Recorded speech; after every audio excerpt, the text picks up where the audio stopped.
Assalamualaikum warahmatullahi wabarakatuh. Perkenalkan, kami dari kelompok 5 Dorothea Auren. Di sini kami akan mempresentasikan hasil kerjasama kami. Sebelumnya, kami akan memperkenalkan diri kami terlebih dahulu. Yang pertama ada saya sendiri, Guntur Angela Sandri Hermawan, saya sebagai moderator, dan yang kedua ada Ainun Syarifatul sebagai notulen.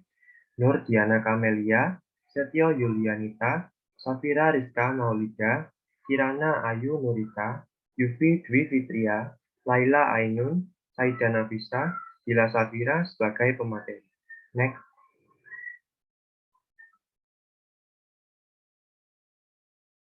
Di sini kami akan mempresentasikan tentang alat instrumen kesehatan dan fungsinya. Next. Untuk pemateri pertama tentang alat yang terbuat dari kain, saya persilakan untuk menyampaikan materi. Alat yang terbuat dari kain yang pertama yaitu ada gips, kasa, masker, waslap, tensimeter, benang operasi. Next. Kain microfiber, tandu, nitella, arm sling, tester, pad. Next. Fitting pad, sensi underpad, dan APD. Next. Yang pertama yaitu gips. Gips digunakan sebagai alat fiksasi pada patah tulang yang terjadi di kaki, tangan, atau bagian tubuh lainnya. Tujuan pemakaian gips adalah untuk melindungi dan menstabilkan struktur anatomi tulang yang patah. Yang kedua yaitu kasa. Kasa adalah satu di antara produk tekstil medis yang digunakan untuk membalut luka yang terdiri atas kasa konvensional dan kasa hidrogel. Kasa ini digunakan untuk operasi besar atau kecil, hitan, penutup luka dan hebat, dan bebat pusar bayi. Yang ketiga yaitu ada masker kain. Masker kain merupakan masker non-medis dua lapis yang digunakan sebagai penutup mulut dan hidung.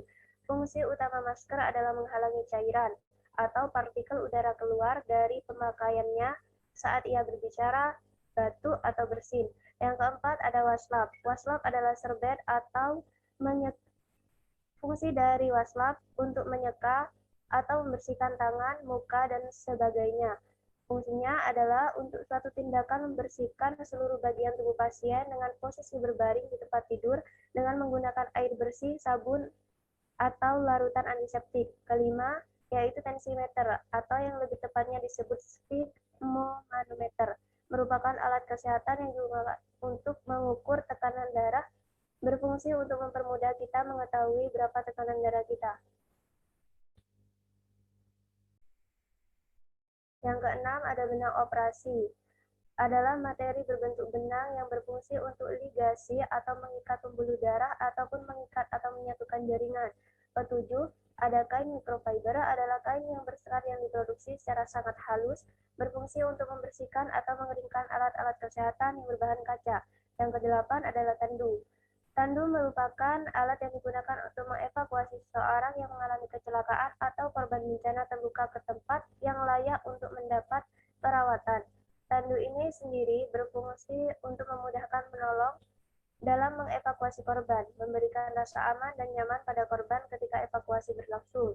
Kesembilan ada nitella atau pembalut segitiga, terbuat dari kain belacu panjang, sisi 75 cm. Dalam P3K penggunaan nitella sangat banyak gunanya, karena bahan ini dapat ditarik lebih erat dibanding pembalut nitella yang terbuat dari kasa. Fungsinya adalah untuk menekan terjadinya pembekakan pada cedera. Yang ke-10 ada arm sling atau penyangga lengan, adalah alat yang digunakan untuk mempercepat proses penyembuhan pada area pundak, lengan, serta pergelangan tangan. Arm sling menahan lengan pada posisi tertekuk sehingga pergerakan area yang sedang mengalami cedera menjadi berkurang drastis. Next. Yang ke-11 ada plester yang berguna untuk melindungi luka dari terbentur, rusak, atau kotor. Plester biasanya ditutupi oleh tenunan, plastik, atau karet lateks yang memiliki kemampuan rekat. Yang ke-12 ada heating pad atau bantalan kompres panas yang diyakini bisa menghilangkan rasa sakit. Ini karena heating pad bekerja dengan cara melebarkan pembuluh darah sekaligus meningkatkan aliran darah. Yang ke-13 ada duct clamp atau sebutan lainnya towel clamp, berfungsi untuk memfiksasi duk atau kain atau linen bedah. Duk clamp digunakan setelah area operasi atau lokasi insisi telah didesinfeksi dengan cairan kimia. Yang ke-14 ada APD adalah suatu alat yang mempunyai kemampuan untuk melindungi seseorang yang fungsinya mengisolasi sebagian atau seluruh tubuh dari potensi bahaya di tempat kerja.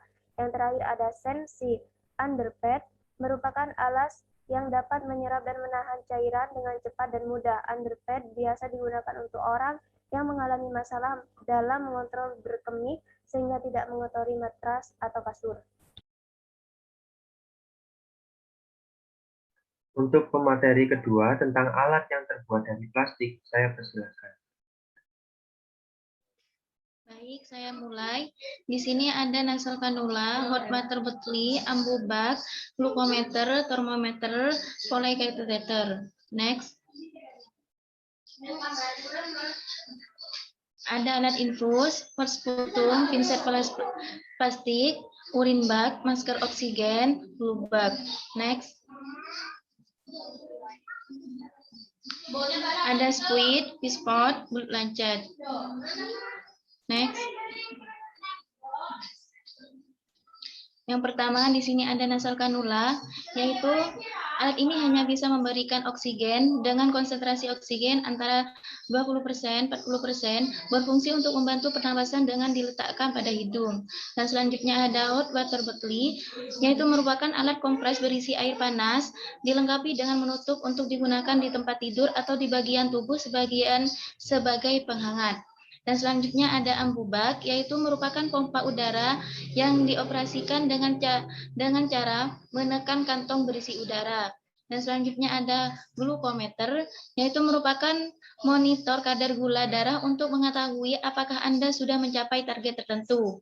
Dan selanjutnya ada termometer, biasa dikenal sebagai alat untuk mengukur suhu atau temperatur serta perubahan suhu. Next. Nah, di sini ada polycatheter, yaitu alat ini biasanya digunakan untuk mengatasi inkontinensia urin atau retensi urin. Penggunaan kateter disarankan kurang dari 30 hari. Dan selanjutnya ada alat infus, yaitu alat ini digunakan untuk memasukkan cairan obat ke dalam tubuh manusia langsung ke pembuluh darah. Dan selanjutnya ada persputum, alat ini digunakan untuk menempatkan dahak yang akan dicek di lab. Dan selanjutnya ada pinset plastik, merupakan alat medis yang berfungsi untuk menangani goresan spesimen sensitif dan komponen. Selain itu, untuk persiapan sampel, mikroskop, ETSA, elektronik, instrumentasi, laboratorium, dan forensik. Selanjutnya ada urin bag, merupakan kantong yang terbuat dari bahan PVC atau polyvinyl klorida dan bersifat disposable atau sekali pakai, serta berfungsi untuk menampung atau membuang cairan air seni pasien. Next. Selanjutnya ada masker oksigen, adalah alat medis yang menyediakan metode untuk mentransfer gas pernapasan oksigen dari tangki penyimpanan ke paru-paru, serta alat untuk mengalirkan oksigen kecepatan rendah pada pasien yang bisa bernapas spontan. Masker oksigen dapat menutupi hidung dan mulut atau seluruh wajah. Selanjutnya ada blood bag atau kantong darah, adalah alat yang digunakan untuk menampung darah yang di dalamnya sudah terisi koagulan atau penghambat pembeku darah. Blood bag merupakan alat yang berfungsi untuk menimbang darah yang masuk ke kantong dan menggoyangkan kantong secara otomatis pada kegiatan donor darah. Selanjutnya, ada alat suntik atau spuit, adalah pompa piston sederhana yang terdiri dari berbagai ukuran dari 1 ml sampai 20 ml. Spuit ini berfungsi untuk menyuntikkan atau menghisap cairan atau gas. Alat suntik terdiri dari tabung dengan piston di dalamnya yang keluar dari ujung belakang. Selanjutnya ada pispot sodok plastik, adalah alat untuk buang air besar, umumnya digunakan di rumah sakit dan fungsinya untuk menampung urin atau feses. 15. Blood lancet adalah alat berupa jarum steril sekali pakai atau disposable yang berfungsi untuk mengambil sampel darah. Lancet dapat ditusukkan pada ujung jari untuk mengambil darah dalam jumlah yang sedikit.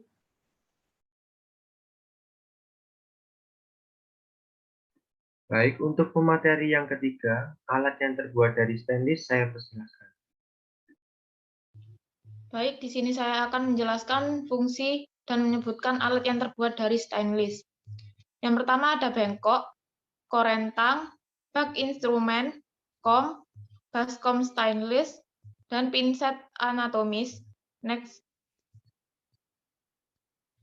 Kemudian pinset stargis, gunting perban, gunting jaringan, lurus 18 cm, stainless tray, blemish extractor, spatula pengaduk, next,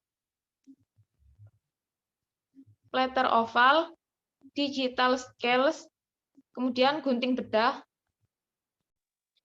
Baik, yang pertama adalah bengkok. Bengkok ini adalah wadah instrumen dan disposable, operasi minor yang biasa digunakan oleh dokter, bidan, dan perawat pada saat melakukan tindakan kepada pasien. Kegunaannya yaitu tempat membuang kapas bekas pakai, muntah, nanah, dan juga sebagai wadah obat-obatan seperti kapas alkohol, kemudian perban, jarum, dan lain-lain. Ukurannya yaitu 20 cm, 23 cm, dan 25 cm. Kemudian yang kedua adalah korentang penjepit yang digunakan untuk mengambil atau memindahkan alat dan bahan steril untuk tindakan operasi atau heating. Dengan ukuran tinggi 17-25 cm dan diameter 4-6 cm. Kemudian yang ketiga adalah bak instrumen, merupakan alat kesehatan yang berupa bak atau berbentuk seperti balok dengan ukuran yang bermacam-macam. Fungsinya yaitu sebagai tempat untuk menaruh instrumen-instrumen atau alat-alat kesehatan. Kemudian kom. Nah, kom ini memiliki fungsi tempat untuk menaruh kasa, sputum, betadin atau kasa yang steril. Kemudian yang kelima adalah baskom stainless, merupakan wadah waskom berbentuk cekung seperti mangkuk untuk digunakan berbagai keperluan, yaitu untuk keperluan lainnya seperti tempat pembersih. Next.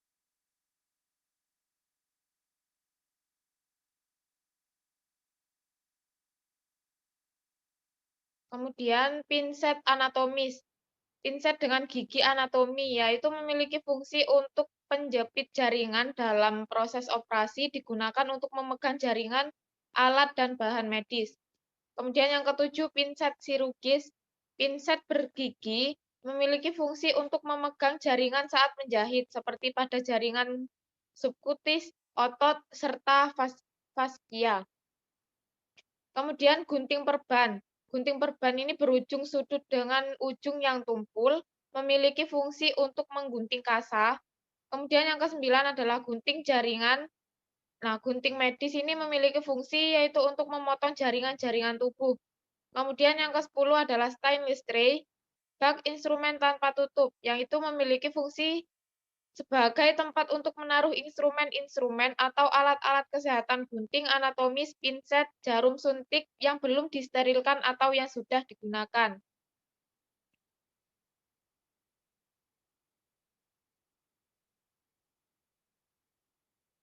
Kemudian selanjutnya akan dijelaskan oleh teman saya. Blemish extractor atau alat pemecah bentolan-bentolan dan mengeluarkan kotoran. Berfungsi untuk memecahkan benjolan yang di dalamnya terdapat bakteri disertai nanah dan mengeluarkannya. Yang ke-12 yaitu L spatula atau pengaduk. Berfungsi sebagai sendok kecil yang digunakan untuk mengambil bahan kimia padat. Yang ke-13 yaitu ada digital scales atau timbangan digital. Berfungsi untuk alat ukur berat atau massa seseorang. Yang ke-14 ada plater oval, fungsinya sebagai tempat untuk menaruh obat atau kapas basah sebelum perawatan. Dan yang ke-15 yaitu ada gunting bedah, digunakan sebagai memotong beberapa bagian-bagian tubuh, seperti misalnya usus, jantung, pembuluh darah, dan lain sebagainya. Gunting bedah ini umumnya digunakan untuk bukaan pertama ketika tubuh dari seorang pasien hendak dioperasi. Next. Baik, untuk sesi materi sudah selesai. Sebentar lagi saya akan membuka sesi untuk yang ingin bertanya tentang materi tersebut. Saya berikan 2 kesempatan untuk bertanya. Dipersilahkan.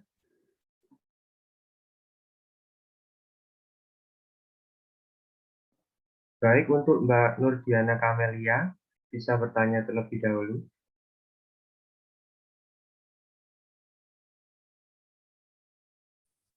Assalamualaikum warahmatullahi wabarakatuh. Perkenalkan, nama saya Nurdiana Kamelia. Di sini saya ingin bertanya tentang apakah alat-alat stainless rata-rata dipakai atau digunakan untuk keperluan operasi? Sekian dari saya, terima kasih. Baik, terima kasih untuk pertanyaannya Mbak Nurdiana Kamelia. Dipersilakan untuk langsung menjawab. Untuk pemateri, dipersilakan untuk menjawab. Baik, di sini saya akan menjawab pertanyaan dari Mbak Nurdina Kamelia. Jawaban saya yaitu iya, karena alat-alat yang terbuat dari stainless ini bisa dicuci atau disterilkan. Maka dari itu, banyak alat stainless ini digunakan untuk keperluan operasi. Sekian dari jawaban saya. Bagaimana Mbak Nurdiana Kamelia? Apakah sudah puas? Jelas, terima kasih. Baik, untuk sesi pertanyaan nomor 2 dari Mbak Saida Nafisa, dipersilakan untuk menyampaikan pertanyaan. Assalamualaikum warahmatullahi wabarakatuh. Perkenalkan, saya Saida Nafisa dengan nomor NIM 212-303-101-037. Di sini saya mau izin bertanya, apakah alat-alat medis yang terbuat dari plastik bisa dicuci? Sekian, terima kasih. Baik, terima kasih untuk Mbak Saida Nafisa untuk pertanyaannya. Dipersilakan untuk pemateri untuk menjawab pertanyaan. Baik, di sini saya akan menjawab pertanyaan dari Mbak Saida Nafisa. Tergantung alatnya, karena ada beberapa alat yang bisa atau ada yang tidak. Saya kasih contoh spuit. Spuit tidak bisa karena penggunaannya yang sekali pakai atau disposable. Sekian jawaban dari saya. Bagaimana Mbak Saida Nafisa? Apakah puas dengan jawabannya? Disposable itu apa ya?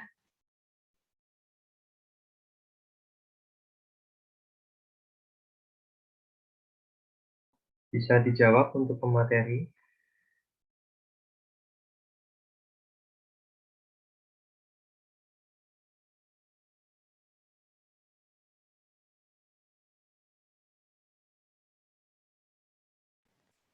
Yang sekali pakai itu.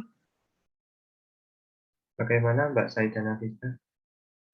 Oh iya, terima kasih. Ya, sama-sama. Baik, untuk sesi tanya jawab sudah selesai. Apakah semua pertanyaan sudah ditulis oleh notulen? Sudah. Baik, saya akan mengakhiri presentasi pada hari ini. Kiranya presentasi ini dapat bermanfaat bagi teman-teman yang menonton. Terima kasih. Wassalamualaikum warahmatullahi wabarakatuh. Waalaikumsalam Waalaikumsalam warahmatullahi warahmatullahi wabarakatuh. wabarakatuh.